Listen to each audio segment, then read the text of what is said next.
After going out for a run, the individual vanished, and it took 38 years to uncover the startling reality. Joyce McLean, the 16-year-old girl, disappeared after going out for a run.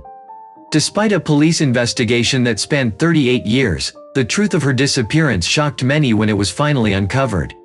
Surprisingly, the case could have been resolved in a matter of weeks, but instead, it took nearly 4 decades to uncover the answers. In this video, we will explore the story of what happened to Joyce McLean. Joyce McLean was born on September 4, 1963, and her family relocated to a small town on the edge of the United States when she was young. Joyce had a passion for music from a young age and was able to master several instruments, with the saxophone being her favorite. She enjoyed composing her own pieces and was a part of the school's music group. Along with her musical talent, Joyce was active in school life as a member of the cheerleading team, played soccer, and participated in various activities. As the summer vacation of 1980 came to a close, Joyce McLean was getting ready for her 17th birthday celebration. She had recently obtained her driver's license and was planning to spend time at the lakefront with friends and family to commemorate the occasion. She even intended to invite a local music group to perform at her party. Joyce had 2 more grades left to complete before she could attend college, but she was already preparing for it by studying diligently and earning high honors in her classes.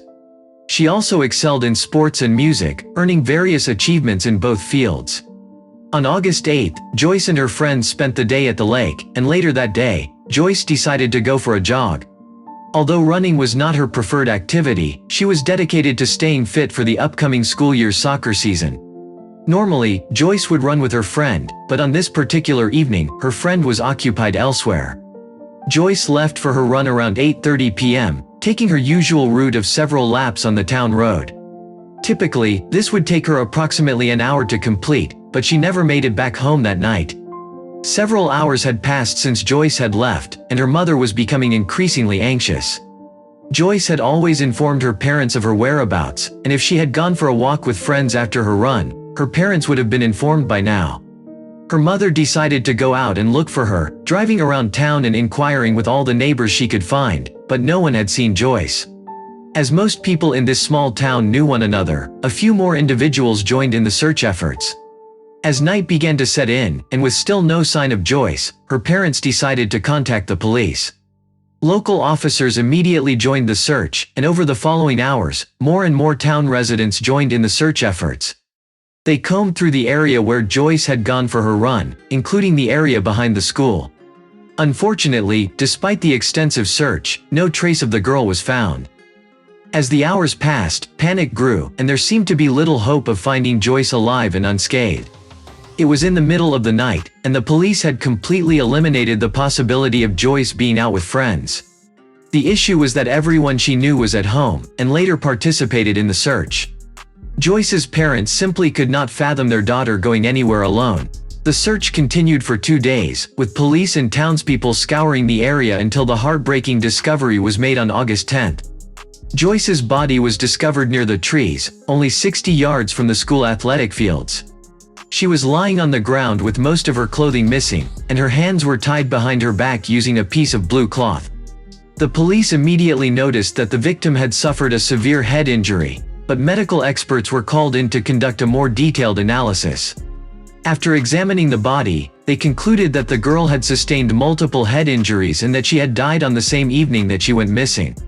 Despite being almost entirely undressed, the perpetrator had not subjected her to any other violent acts.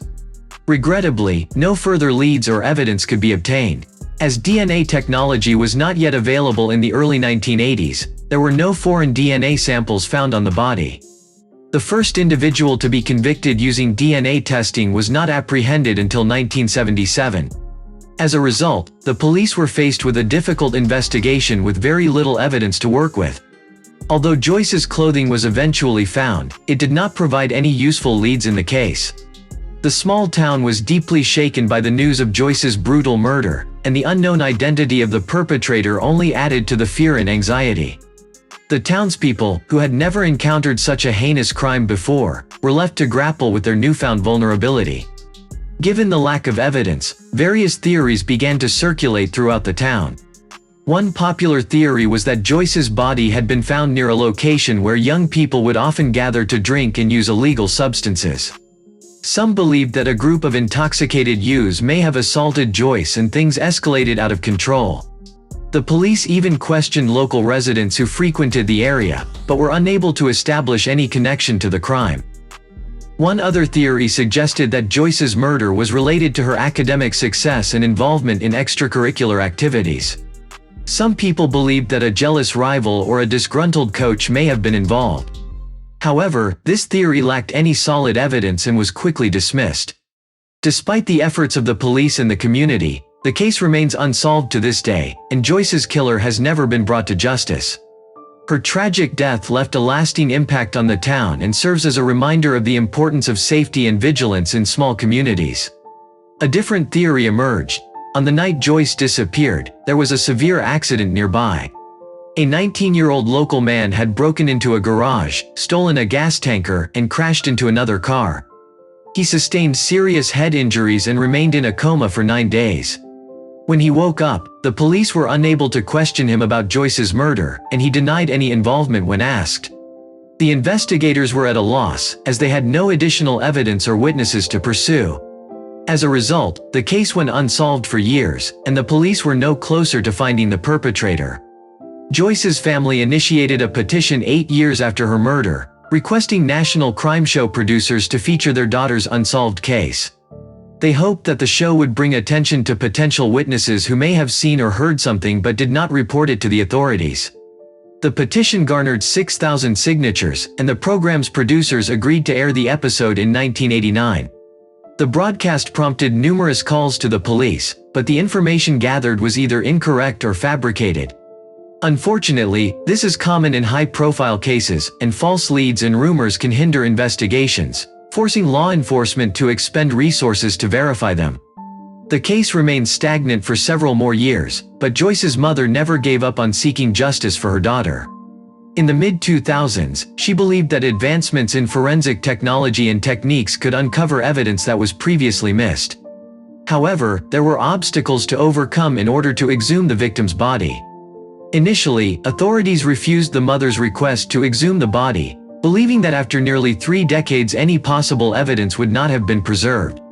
Despite this, the woman persisted, and in 2007, progress was finally made thanks to the efforts of medical examiner Peter Cummings from Massachusetts. Peter Cummings, a medical examiner from Massachusetts, was only 5 years old when Joyce was murdered. Despite his young age, he was deeply affected by the tragedy, and it steered him towards the fields of forensics and medicine. When he learned that Joyce's mother had been denied permission to exhume her daughter's body, he contacted her and encouraged her to keep fighting. He believed that there was a chance that evidence could still be extracted from the remains. Peter also reached out to a leading forensic expert in the United States, who became interested in the case. Joyce's mother ultimately decided to arrange an independent examination and exhumation at her own expense. However, the family did not have the $20,000 required for the procedure. With the support of concerned individuals who still remembered the case after so many years, the family was able to quickly raise the necessary funds, and the exhumation was carried out in 2008. Surprisingly, the experts discovered crucial evidence during the exhumation, but they decided to keep the information confidential at that time.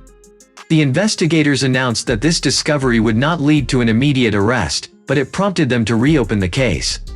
A few months later, it was revealed that Joyce's grave had been desecrated by unknown individuals. The police stated that they were unsure if this act was related to the murder investigation. In 2009, after 29 years of investigation, a major breakthrough occurred when law enforcement announced that they had identified a prime suspect in Joyce's murder case. To understand this development, we need to go back to 1980 when a local man named Scott Fournier stole a gasoline truck and got into a serious accident, causing him to fall into a coma. Fournier was 19 years old at the time, and almost 3 decades later, in 2009, he was charged with possession of illegal material with minors.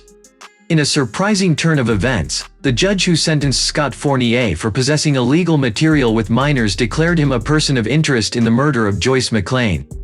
This announcement came as a shock to Joyce's relatives, who were already aware that Scott was a suspect in the case due to the gas truck accident that occurred shortly after Joyce's murder. The two cases appeared unrelated, and the reason for the judge's declaration remained unclear.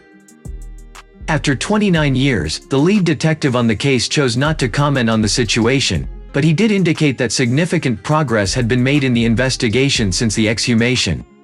The investigation is still ongoing. Scott Fournier was ultimately sentenced to 6.5 years in prison for possession of illegal material. Despite having a criminal history that included several theft charges, his past crimes were too distant to affect the length of his sentence in this case. In 2001, Scott was also suspected by the police when his 6-year-old daughter reported that he had sexually abused her. Although law enforcement believed the girl's story, they were unable to gather enough evidence to prosecute Scott, and he was not punished for the crime. The information presented so far could certainly make Scott a strong suspect in Joyce's murder case, but it appears that there is more to the story that is even more disturbing. Regrettably, the investigation continued for several additional years while the man was incarcerated, and the authorities kept the evidence they had collected confidential while interviewing potential witnesses. In 2015, they organized a team of 10 individuals and combed the area where Joyce's remains had been discovered. Although they did not provide any specifics after the search, everything began to fall into place a year later. Police made an official announcement on March 4, 2016, about the arrest of a suspect in Joyce McLean's murder case. The suspect, Scott Fournier, who was 55 years old at the time and had recently been released from prison, was charged with the murder. However, Scott refused to plead guilty, and the case went to trial. Due to his inability to pay $300,000 for bail, he spent nearly 2 years in jail before his first hearing. The trial didn't commence until 2018, and during that time, something peculiar came to light. It was discovered that Scott had confessed to killing Joyce on multiple occasions just weeks after the murder. During the trial in 2018, it was revealed that Scott had made several confessions about killing Joyce within weeks of the murder. He had tearfully confessed to his mother and sister, as well as to a local priest, an acquaintance of a married couple, and a coworker. While some of these confessions were not reported to the police until years later, others were immediately known to the authorities. Scott was extensively interrogated, but he began to deny his involvement in the murder. He pointed to the head injuries he had sustained in the gasoline truck accident, saying that he believed he had killed Joyce at the time, but now he was unsure if it had ever really happened. Over the course of 27 interrogations, Scott's story kept changing. At first, he told the police that he had killed Joyce by stabbing her multiple times with a glass insulator from a nearby power line. This was significant because Joyce was found dead right under the power line. During subsequent interrogations, Scott changed his story multiple times. He claimed that he killed Joyce in the company of other individuals, then later said that he merely watched as they attacked her. However, he then changed his story yet again, asserting that these individuals had forced him to participate in the crime. Despite these changing accounts, one inconsistency remained. The police were unable to identify the exact murder weapon, even though a glass insulator was discovered near Joyce's body. Additionally, medical reports indicated that Joyce had not been abused, contrary to Scott's earlier claims. During the investigation, Scott gave various accounts of what happened on the day of Joyce's murder, leaving detectives baffled. There was no concrete evidence against him, and his story changed each time he was questioned. As a result, he was not arrested for many years. Only after gathering enough evidence over time, were detectives able to build a strong case against him and bring him to trial. 2 witnesses played a key role in providing evidence, a priest and a co-worker of Scott's, both of whom heard him confess. The co-worker asked Scott how he had gotten away with the crime, to which Scott replied that he had misled the police by fabricating accounts of other people's involvement, which had thrown them off the trail. Although the co-worker reported the conversation to his superiors, he did not report it to the police, and the information was apparently not passed on to law enforcement. Scott also admitted to the priest that he had not sexually assaulted Joyce because she was menstruating at the time, which he believed was a crucial factor in his defense. The police did not disclose this information to the public despite discovering it during the examination of the girl's body. This detail was significant because Scott could not have known it unless he was the killer. Scott's defense lawyers argued that all the evidence against their client was circumstantial, and they attributed his confession to the head injuries he sustained in the accident. They also pointed out that the police did not immediately arrest Scott after he first confessed to the murder. Additionally, the defense team criticized the court for not considering other possible suspects. Scott's lawyers attempted to shift the blame onto Peter, the man who discovered Joyce's body. They claimed that Peter had arranged to meet with another person to search for the girl at 6 a.m. that morning, but he failed to show up. Later, the other person discovered that Peter had already gone out early and found the body. However, there was another peculiar aspect to this theory. Peter's sister lived next door to him, and on the morning Joyce's body was found, she claimed to have seen him leave the house at dawn carrying a large gym bag. When he returned home after discovering the body, he was described as appearing happy and smiling, which raised suspicion. The credibility of this story is questionable, given that the man reported it to the police 16 years after the murder. It is difficult to verify the authenticity of his claims, and the delay in reporting raises doubts about their accuracy. Regrettably, Peter Lorre passed away due to a heart attack only 2 days before Scott's arrest. As a result, the reason for his delayed confession will never be known, and the police found no evidence to suggest his involvement in the crime. The prosecution rejected all of the defense's claims, asserting that the police had thoroughly investigated all possible suspects and found no indication of their involvement. Meanwhile, Scott's inconsistent statements provided ample cause for suspicion. A mutual acquaintance of Scott's approached the police with suspicions that Scott was responsible for Joyce's murder. The acquaintance stated that a few days before the incident, Scott mentioned he planned to start running in the evenings and expressed sympathy for Joyce. Furthermore, during one of Scott's confessions, he was asked to show the location where he attacked Joyce, and he led investigators to the exact spot where her body was found. The prosecution argued that these details, along with the multiple confessions, were strong evidence of Scott's guilt. Several witnesses testified to support the theory that Scott was involved in the murder. One couple reported seeing Scott running with a bottle of liquor in his hands near the crime scene around 9 p.m. on the night of Joyce's murder. They also saw an unknown young man running alongside him. At the time, they were unaware that the girl's body would be found in that area, but they later informed the police about what they had seen. Additionally, 2 local teenagers reported seeing Scott and an unknown young man running through the same area an hour and a half earlier on the same night. After a trial that spanned more than 2 weeks, the jury delivered its verdict on February 5, 2018. Scott was convicted of murdering Joyce and was sentenced to 45 years in prison. Given that he was 57 years old at the time, the sentence essentially ensured that he would spend the remainder of his life incarcerated. Scott's lawyers filed an appeal in 2019, leading to a new hearing being scheduled. However, despite the defense's arguments, the court upheld the original verdict as the evidence against the defendant was deemed to be comprehensive. The verdict brought closure to Joyce's family, who had been burdened with not knowing the truth for 38 years. Throughout that time, they tirelessly fought for justice, with Joyce's mother leading the charge and dedicating her life to the cause. Eventually, she went beyond seeking justice for her daughter and helped pass a law that allocated significant funds to create unsolved homicide squads. The story still has one lingering question. Who was the unidentified young man seen by witnesses with Scott near the scene of Joyce's murder? It's clear that Scott was involved in the murder of Joyce, as he knew many details that the police never publicly disclosed. However, the question remains as to who the other person was that the witnesses saw with Scott. Was he acting alone, or did he have an accomplice? The possibility of a second murderer in this case is also dubious. Scott's solo car accident after Joyce's murder raises questions about the whereabouts of his supposed accomplice. It is possible that they parted ways immediately after the crime. However, the theory of a second perpetrator lacks solid evidence. Share your opinion on this story and do not forget to like the video if you like it. Thank you for watching.